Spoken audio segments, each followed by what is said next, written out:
Déjame hacerte una pregunta. ¿Cuánto tiempo pierdes porque algo en tu sistema informático no funciona bien? ¿Y si te dijera que ese tiempo se traduce en dinero? En First Supply nos preocupamos de ti, realizando una mantención detallada de tus sistemas para que tu empresa y bolsillo estén tranquilos. Un buen sistema informático no solo es tecnología de punta, es mantenerlo operativo para obtener el mejor provecho y que tu inversión se vea reflejada. Lleva tu empresa al nivel que siempre deseaste. Y recuerda, la mantención es la clave. Contáctanos y deja tu sistema informático en nuestras manos.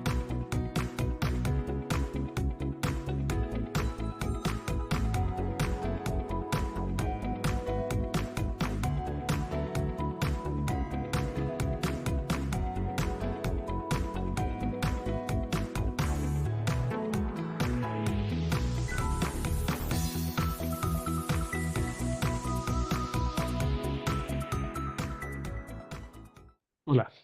Antes que nada, quisiera agradecer muchos comentarios cariñosos que llegan, seguidores fieles que ven este programa cada edición, que lo hacemos con el ánimo principalmente de aportar en el conocimiento de de ciertas materias. Algo que se me quedó en la carpeta en el episodio pasado y que ahora voy a contarlo brevemente, es que me di el gusto de ver ya creo que por quinta o sexta vez en mi vida en vivo al maestro Rick Wakeman, a quien le dediqué un programa eh, que está por ahí atrás. Los que se interesen pueden buscarlo. Eh, pasado 7 de abril creo que fue en Santiago, en el Teatro Teletón, un concierto maravilloso. Y me di el gusto una vez más de saludarlo personalmente. Por aquí les dejo una foto de nuestro encuentro. Estuvimos recordándonos de anécdotas, imagínense, de hace 24 años atrás, en el año 2000. Así es que una gratificante experiencia. No creo que otra vez en la vida pueda volver a vivir esta linda experiencia y si Dios quiere, a lo mejor sí, quién sabe. Bueno, en, eh, en este episodio vamos a continuar con el análisis de lo digital versus lo analógico que comentamos en el episodio anterior. Así que no se muevan, que aquí comienza la enésima derivada.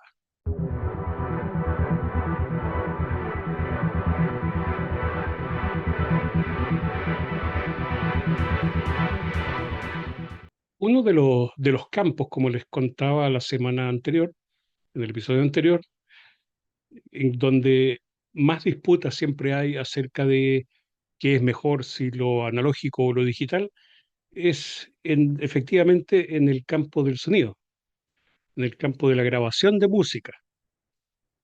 Les comentaba que hay amantes de los vinilos que lo defienden a brazo partido, diciendo que suenan mejor, que el sonido es más cálido, más, no quiero decir romántico, pero como más nostálgico puede ser. Eh, pero para poder desentrañar así, ya en forma científica, que en realidad el sonido digital suena tan bien o mejor que el sonido grabado analógicamente y reproducido también digital versus reproducido analógicamente.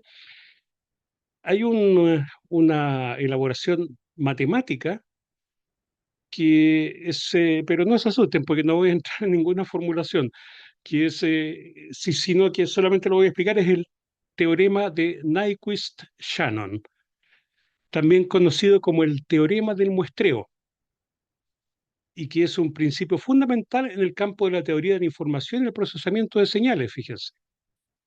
Este teorema establece las condiciones bajo las cuales una señal continua en el tiempo, o sea, analógica, puede ser representada completamente en forma discreta, digital, sin pérdida de información y luego ser reconstruida de manera perfecta. O sea, que no haya ninguna diferencia entre la señal analógica original versus la reconstrucción que se haga a partir de la representación digital.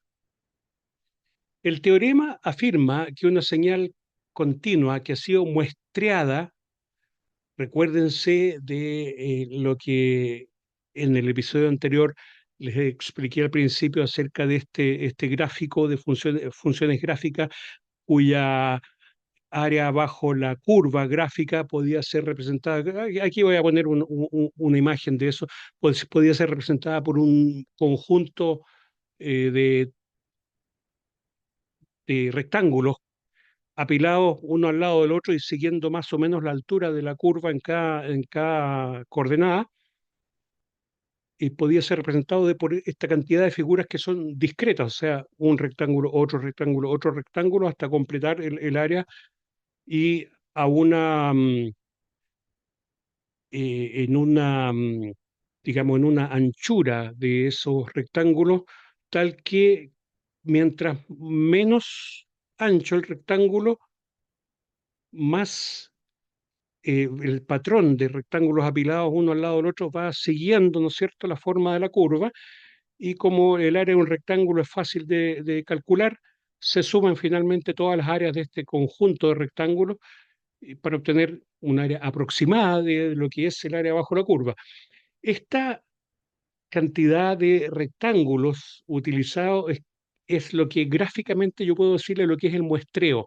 Es decir, en el caso de las señales analógicas, para muestrearlas se requiere un cierto conjunto de, eh, ¿cómo decirlo?, de valores discretos en una cierta cantidad de tiempo, es decir, una frecuencia de estos valores discretos para representar esta señal analógica. Espero que puedan entender esto. El teorema afirma que una señal continua que ha sido muestrada puede ser completamente recuperada a partir de sus muestras si la frecuencia de muestreo es al menos el doble de la máxima frecuencia presente en la señal original. Esta frecuencia de muestreo mínima se denomina frecuencia de Nyquist y se calcula con una fórmula matemática que no voy a mostrar acá porque ya escapa del ámbito de esta charla. Eh,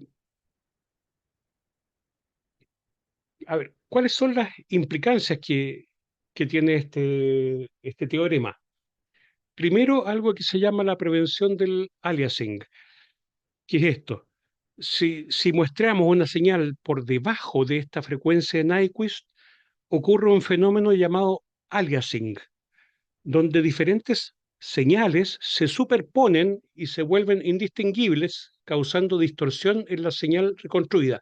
Es decir, volviendo al ejemplo de la curva, la señal, la función gráfica representada por una curva, si queremos calcular el área y elegimos una anchura de esos rectángulos demasiado gruesa, eh, al final no se va a representar bien esa curva, más o menos eso, en eso consiste el aliasing. O sea, hay una cierta frecuencia específica, que es la que se calcula con la fórmula del teorema de Nyquist-Shannon, en la cual nos daría, volviendo al ejemplo gráfico, el ancho ideal para poder hacer este muestreo, ¿ya? La representación de esta señal, de esta onda. Y la otra implicancia del teorema de Nyquist-Shannon es que lo que se llama la reconstrucción perfecta, que estipula que si la señal es muestreada a una frecuencia igual o mayor a la frecuencia de Nyquist, es posible reconstruir la señal original perfectamente mediante un filtro pasabajo ideal. Por ejemplo, supongamos que en el tema de la grabación de música, supongamos que tenemos una señal de audio con una frecuencia máxima de 20 kHz, que es lo que corresponde más o menos a la frecuencia más alta que puede percibir el oído humano. Sobre los 20 kHz, eh, el, eh, el sonido ya no es percibible por el oído humano, o sea, los perros, sí, y es lo que en, se denomina el ultrasonido, es decir, aquello que está más allá del límite de la percepción audible nuestra. Según el teorema de Nyquist-Shannon, entonces, la frecuencia mínima de muestreo necesaria para capturar toda la información de esta señal sin pérdida, al aplicar la fórmula de cálculo, se obtiene que son 40.000 Hz o 40 kHz, que es, digamos, el doble de estos 20 kHz, que sería la frecuencia máxima de un tono agudísimo, lo más alto, agudo que puede percibir el oído humano. Por esta razón, entonces, los CD de audio utilizan una frecuencia de muestreo de 44.1 kHz, una frecuencia estándar que se define en la industria, que es ligeramente mayor que el mínimo requerido, proporcionando un margen de seguridad para asegurar una reproducción de alta calidad.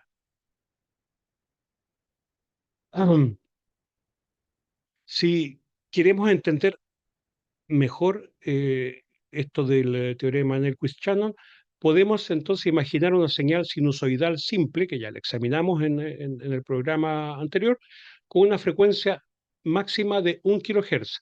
Según el teorema, necesitaríamos una frecuencia de muestreo de al menos 2 kHz para poder reconstruirla sin errores. Si muestramos a una frecuencia de 1 kHz, que sería igual a la frecuencia máxima de esta sinusoidal, no podremos distinguir adecuadamente los pics y valles de la señal original, causando aliasing. En resumen, el teorema de Nyquist-Shannon es crucial para la conversión de señales analógicas a digitales, garantizando que la señal original puede ser recuperada sin pérdida de información si se siguen los principios del teorema. Vamos entonces a ver a continuación los distintos campos de aplicaciones de la tecnología digital versus la tecnología analógica.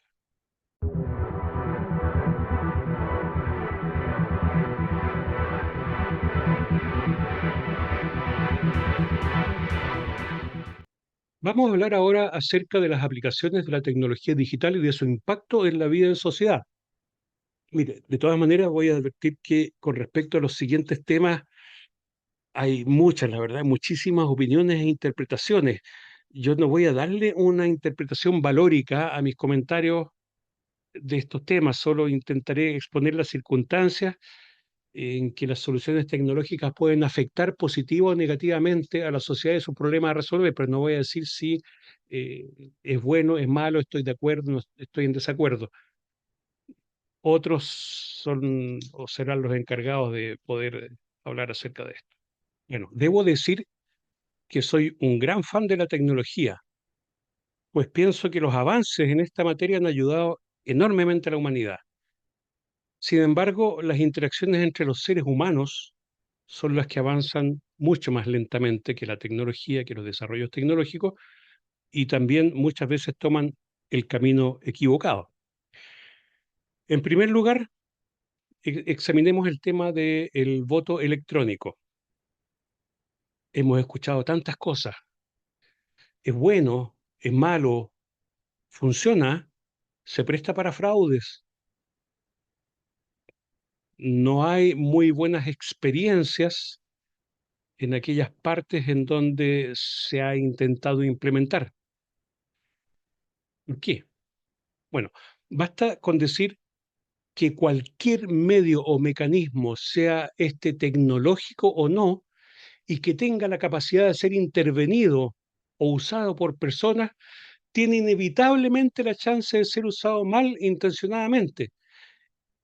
Cuando los inescrupulosos quieren hacer fraude, van a buscar todos los medios posibles para lograr este cometido.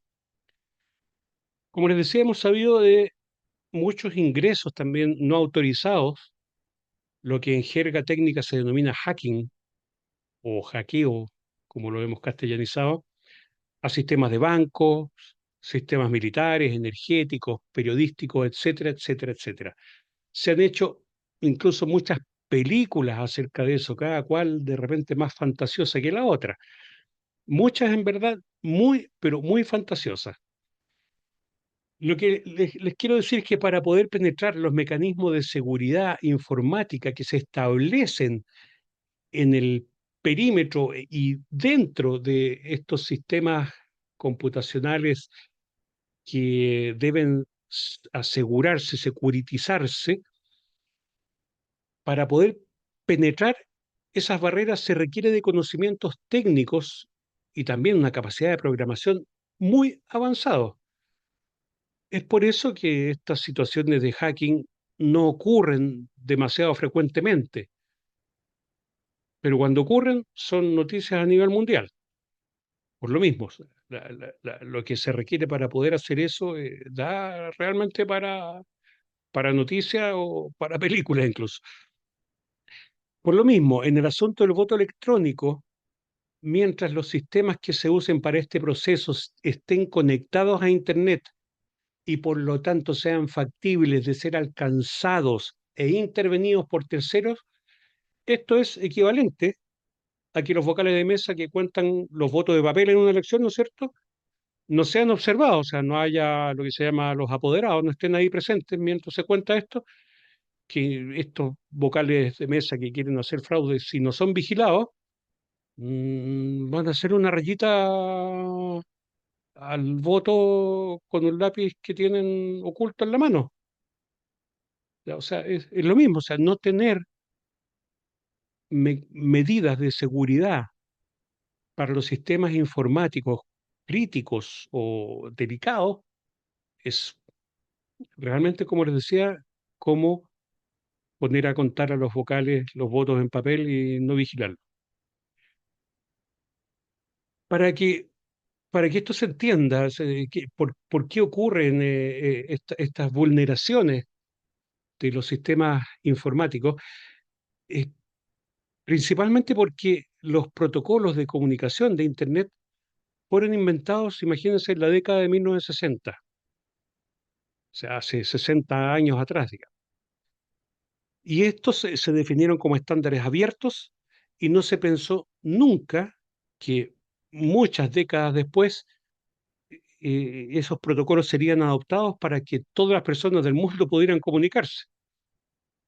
O sea, los que inventaron la suite de protocolos que se llama TCP/IP no pensaron nunca que esos mismos protocolos se estarían usando 60 años más tarde para conversar, chatear, qué sé yo. Por esto es que la información que se transmite, por ejemplo, en un mensaje de correo electrónico, viaja de un punto a otro, origen destinatario, en lo que se denomina texto claro, es decir, sin ningún tipo de encriptado o descifrado.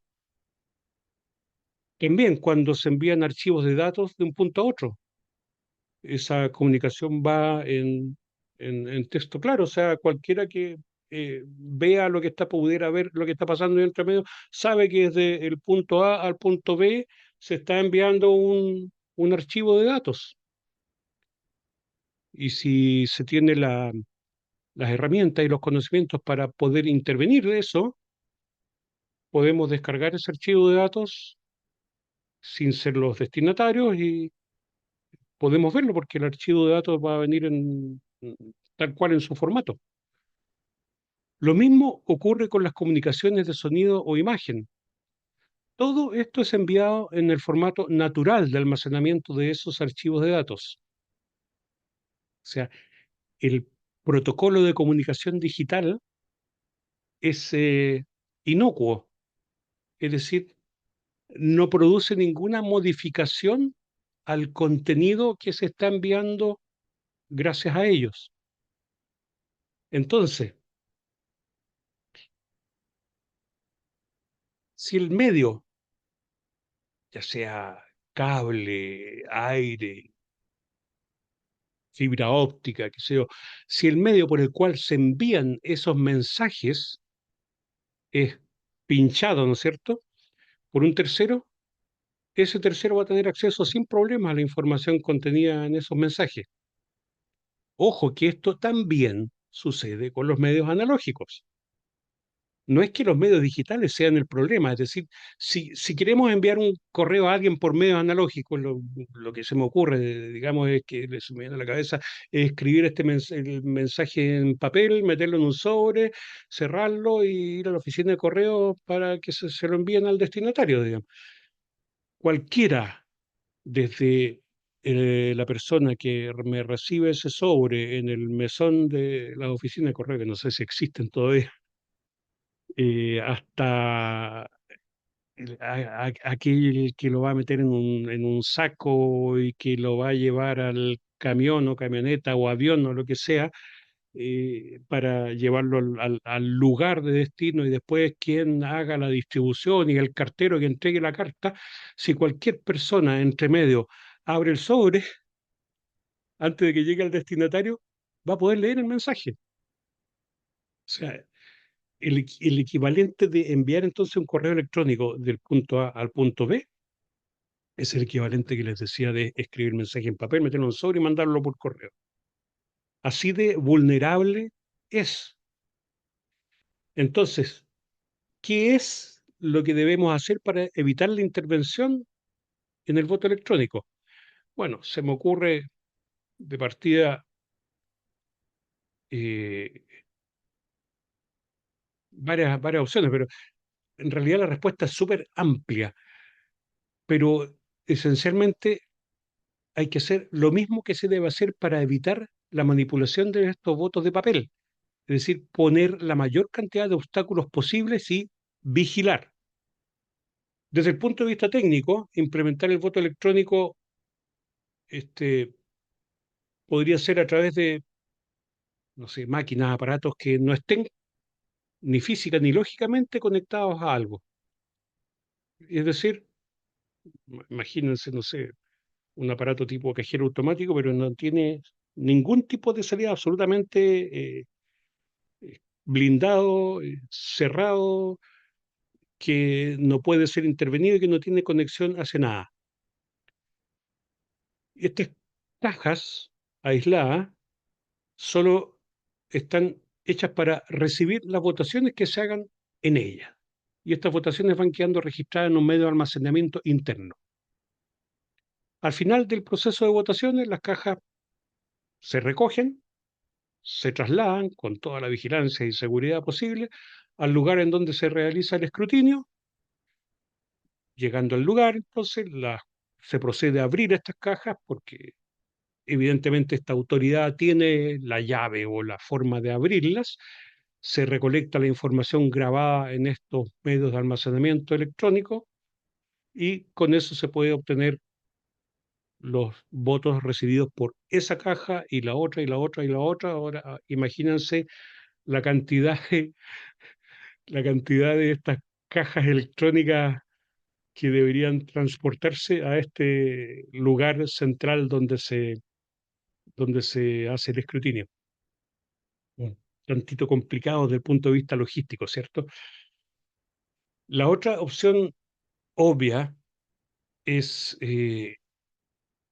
dado que ya vimos que los mensajes que se transmiten de un punto a otro van en forma limpia, se puede modificar esto e implementar un sistema de encriptado, de extremo a extremo, con el que estos mensajes sí pueden ser cifrados y que aquel que los intercepte tenga realmente muchísimo trabajo para poder desencriptarlos. Y a lo mejor no los pueda desencriptar nunca, que es lo más probable. Además de eso, se pueden utilizar túneles virtuales encriptados que se crean en el mismo medio de transmisión. A ver, recién usé un par de términos que son bastante complejos en esta explicación, pero que estoy seguro que muchos de ustedes han oído o han leído eh, en más de una vez, frecuentemente, no sé, ya, esto del cifrado de extremo a extremo y los túneles virtuales que también mencioné. Por ejemplo, a ver, veamos, el cifrado de extremo a extremo es más que seguro que lo han leído o escuchado con respecto a la mensajería que se manda por WhatsApp. Todos los mensajes, para que sepan, que se mandan por WhatsApp van desde el teléfono de origen al teléfono de destino. Pero antes hacen una escala en los servidores de WhatsApp. Es decir, la foto que usted le manda a su amigo no va directamente de su teléfono al teléfono de su amigo, sino que va desde su teléfono al servidor de WhatsApp y desde allí al teléfono de su amigo. ¿Esto por qué? Porque de esa manera se permite que los mensajes entre su teléfono y el servidor de WhatsApp puedan ser encriptados de una cierta forma. Y de ahí, desde el servidor de WhatsApp hasta el teléfono de su amigo, puedan encriptarse de otra forma. Con esto se suma que el primer tramo, del teléfono de uno hasta el servidor de WhatsApp, va encriptado, y de ahí, de este servidor de WhatsApp al teléfono del amigo, también va encriptado.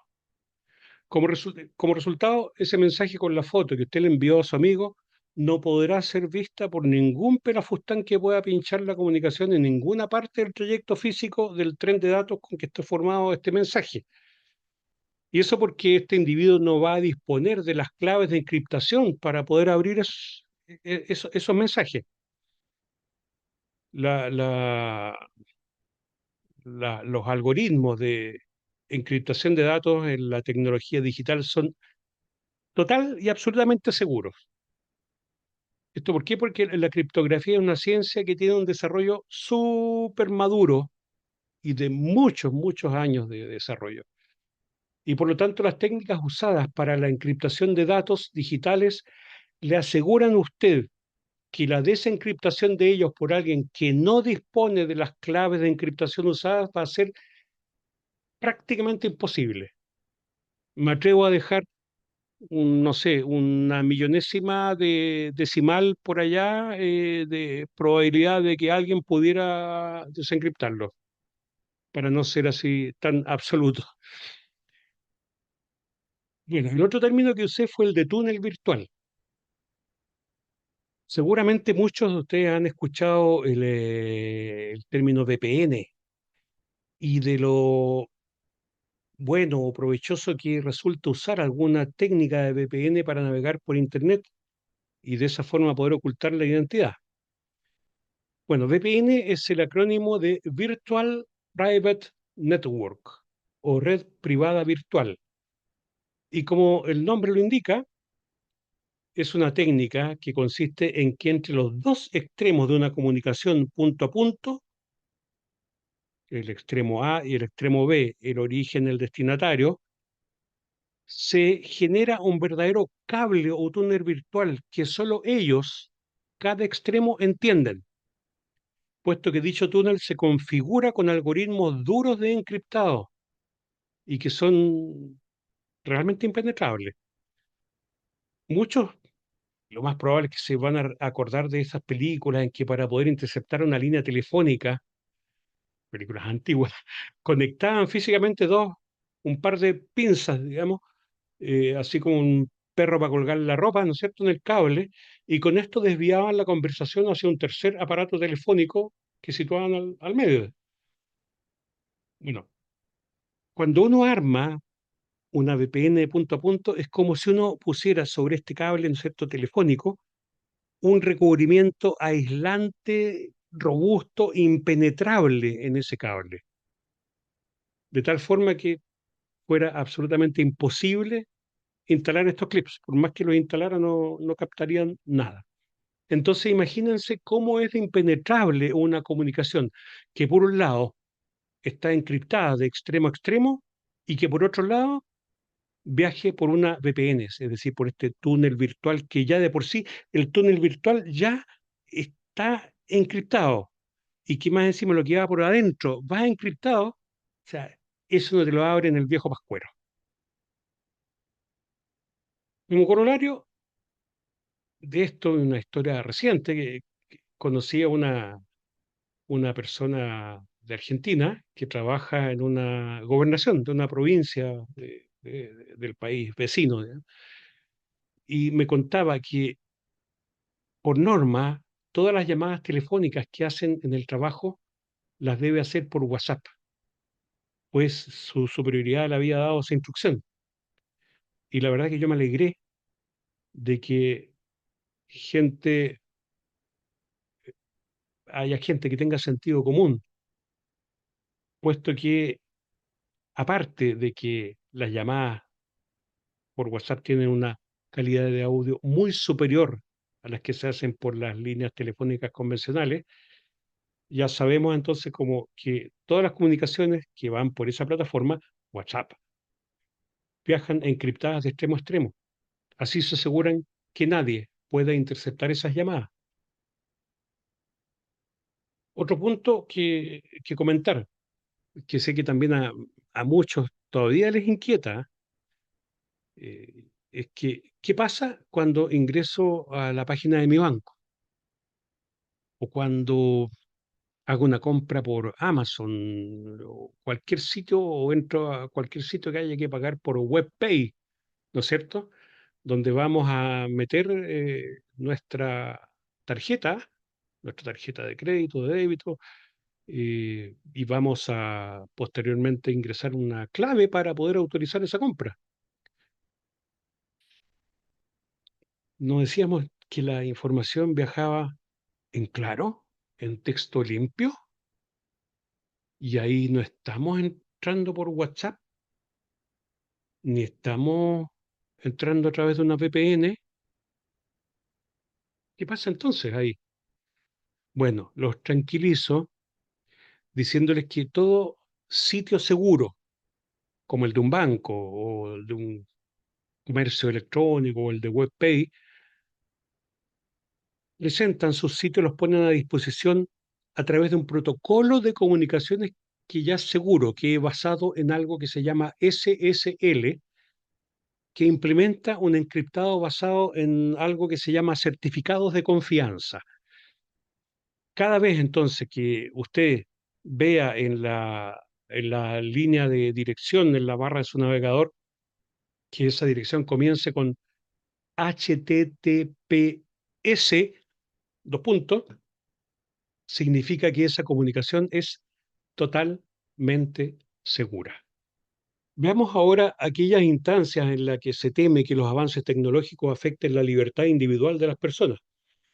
Hoy en día, la captación de los parámetros biométricos es una realidad del día a día.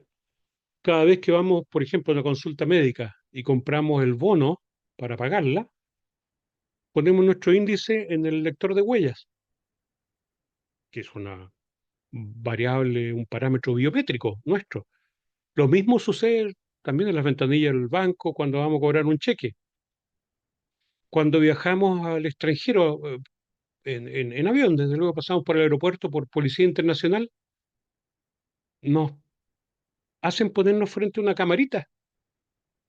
Y no es que, como se hacía, ¿no es cierto?, antes, en que el oficial, digamos, de ahí, de la policía, veía la foto del pasaporte y nos miraba a nosotros y, a ver si es que calzábamos. No, ahora ya no es necesario, puesto que el pasaporte lo tienen en un escáner y a su vez nos hacen ponernos frente a esa camarita y el sistema computacional verifica que la imagen obtenida por la cámara corresponde a la imagen escaneada que está en ese pasaporte, que se comparan las huellas biométricas, digamos, de nuestro rostro.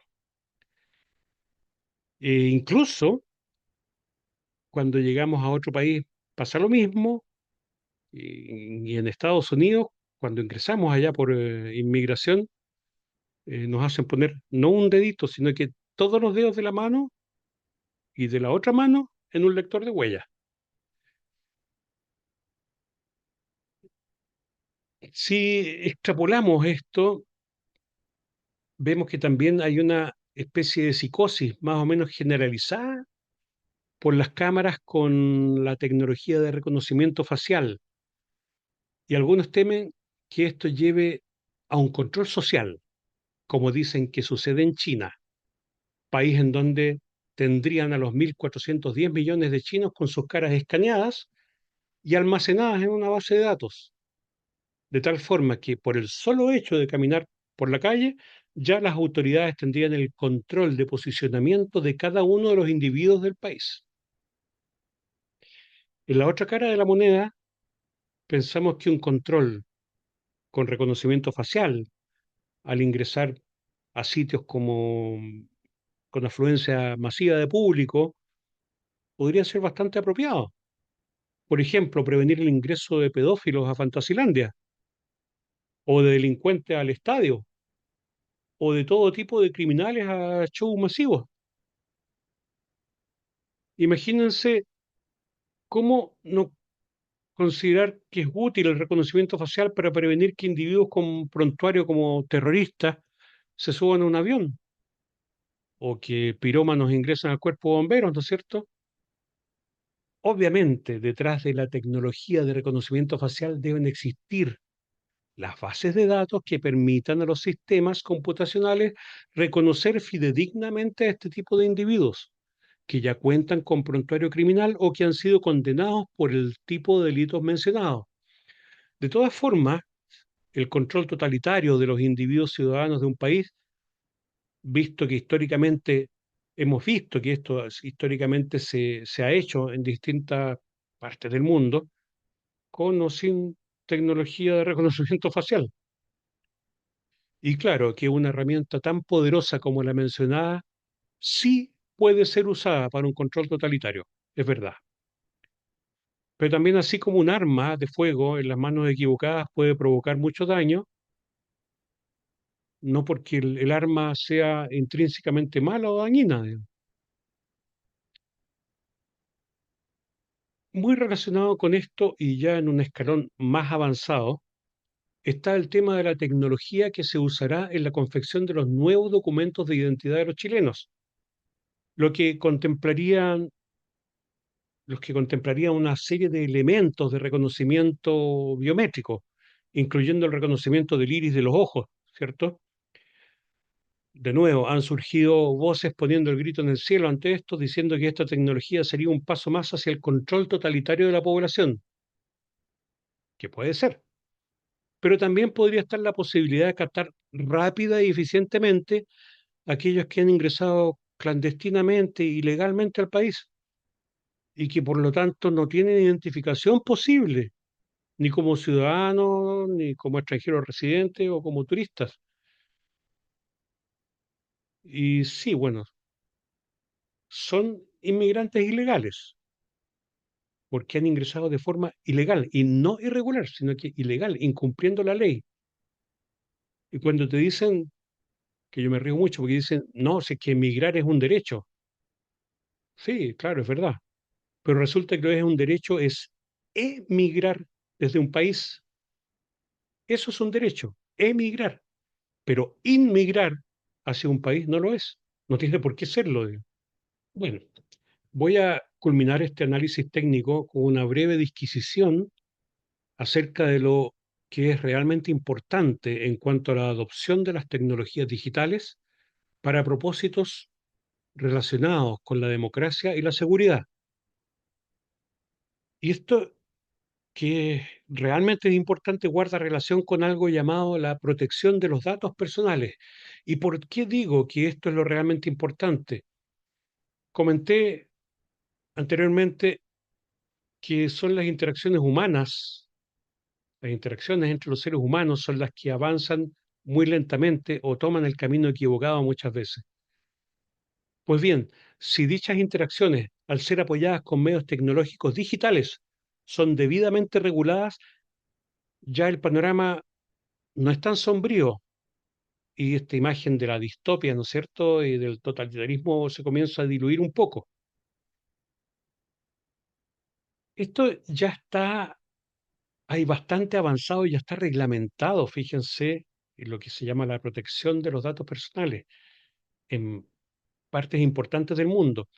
Miren, existen ciertas normas ISO que se han creado precisamente para propender a la seguridad de la información y específicamente orientadas a la protección de los datos personales, como por ejemplo las normas ISO 27001, 27002, 27701, etcétera. En la Unión Europea, la protección de datos, perdón, de datos personales está regulada principalmente por el Reglamento General de Protección de Datos, cuya abreviatura es GDPR, General Data Personal. No sé, la verdad es que me estoy mandando un carril.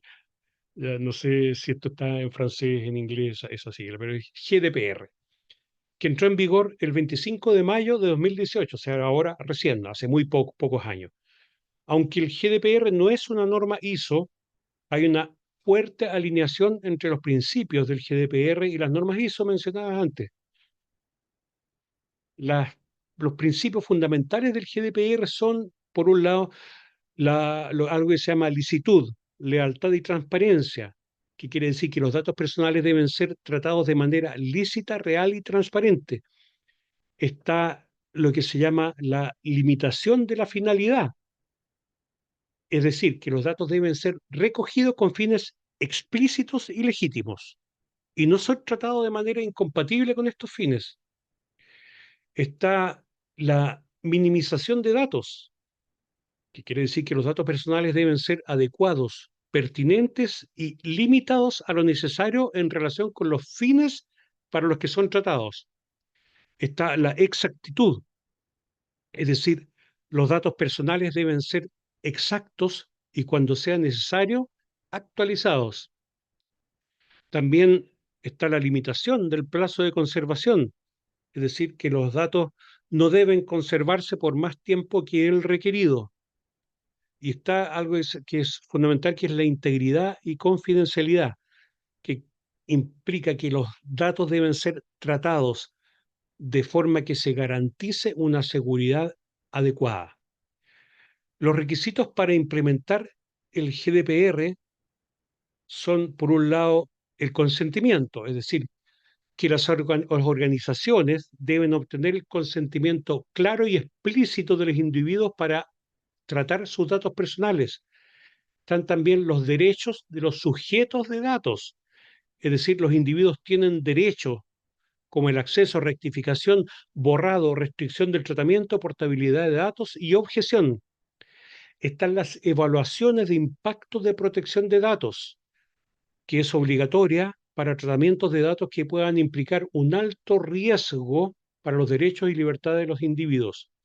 Están las notificaciones de violación de seguridad, muy importante, en que las organizaciones deben notificar a las autoridades de supervisión y en algunos casos a los individuos afectados dentro de las 72 horas posteriores a la identificación de una violación de datos. Como ven, es posible avanzar en una implementación de tecnologías que prometen ser muy beneficiosas, minimizando a su vez la amenaza a las libertades individuales en una sociedad democrática y libre. Entonces, no es tal el cuco a las tecnologías digitales. No debemos asustarnos por la tecnología en sí. Muy por el contrario, debemos alegrarnos de disponer de herramientas tan potentes en nuestro tiempo. Pero sí, siempre debemos estar muy atentos al uso y mal uso que los infaltables e inescrupulosos hacen de estas herramientas. Y eso, bueno, estimados amigos, iba a decir telepensantes, pero ya sería casi infringir normas de copyright de mi querida amiga Vanessa Kaiser. Esto ha sido todo por este episodio, que como les decía, formó parte integrante del episodio anterior con lo que es intentado tratar esta especie de rivalidad que existiera entre las tecnologías digitales versus las tecnologías analógicas, que muchos abrazan las analógicas como por ser más seguras, cosa que tampoco es así. Bueno, será hasta la próxima, hasta el próximo episodio de La Enésima Derivada.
Déjame hacerte una pregunta. ¿Cuánto tiempo pierdes porque algo en tu sistema informático no funciona bien? ¿Y si te dijera que ese tiempo se traduce en dinero? En First Supply nos preocupamos de ti, realizando una mantención detallada de tus sistemas para que tu empresa y bolsillo estén tranquilos. Un buen sistema informático no solo es tecnología de punta, es mantenerlo operativo para obtener el mejor provecho y que tu inversión se vea reflejada. Lleva tu empresa al nivel que siempre deseaste. Y recuerda, la mantención es la clave. Contáctanos y deja tu sistema informático en nuestras manos.